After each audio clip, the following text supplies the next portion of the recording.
Because we said to him, well, you know, there are still a few Christians left in Scotland. And if you could just find a little corner for us to go, well, and he said, actually, if your message is as big as that, you need the whole site. Now, who was it who discerned the will of God more clearly? I don't think it was me, was it? You know? Yeah, here was this guy who was totally secular. He wasn't an atheist. We got to know him quite well. Not an atheist, but certainly not a church person. And God was already at work in that place, which for me began to put flesh on theological bones I'd come across, like terms like the Missio Dei, the idea that God is the primary evangelist and the missioner, and God is already at work in the world, whether we do anything or not. It sounds fantastic when you talk about it in a seminary, but hey, what does it mean in real life? Well, for me at that point, that's what it meant in real life. God was at work out there, big time. God even had cash, you know, big time cash.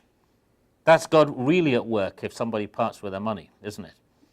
And that became, I think, a reflection point on mission. Actually realizing that when Christians sort of batten down the hatches and get paranoid, as we often do, think the whole world's against us. Actually, the whole world isn't against us. Actually, huge numbers of people out there are well disposed to Christians, and enormous numbers of people are searching for spiritual meaning in life.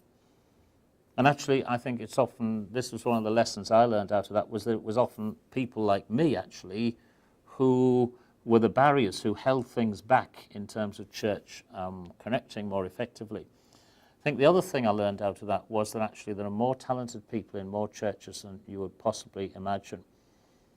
And that actually, if you're a comic evangelist, you have a hard time in an average church, because you don't get to tell many jokes on a Sunday morning, you know? Or if you're a dancer, you have a hard time. Or any kind of artistic person, because imagination and intuition and creativity are not where many Christians are at. And so I became aware of the need to actually encourage and be deliberate and intentional in encouraging people in that kind of endeavor, recognizing that actually, and this was another theological thing I discovered out of that, I started thinking about creativity, and I realized that actually creativity is the very first attribute of God when you think of it in biblical terms. You know, when we talk about, say, what are God's attributes, people tend to come up with things like omnipresent, omniscient, omni this and that and all the rest of it. Actually, biblically, the very first thing that God is designated by is being creative. Genesis chapter 1. And that must say something, because it also says we're made in God's image, which presumably means our creativity can also connect with the Creator's creativity.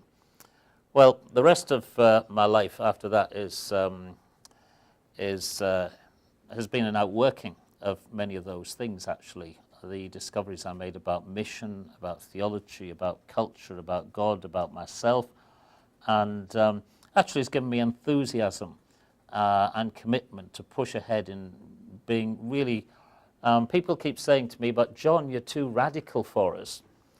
And I keep saying two things to that. I say, well, actually, radical really is a word that when you look at what it means going back to the roots. That's what it means to be radical. And the roots, of course, are in Jesus. And how weird was he? You know? How strange a person, pushing the boundaries, going where nobody else wanted to go, asking the questions nobody else wanted to address themselves to, and so on.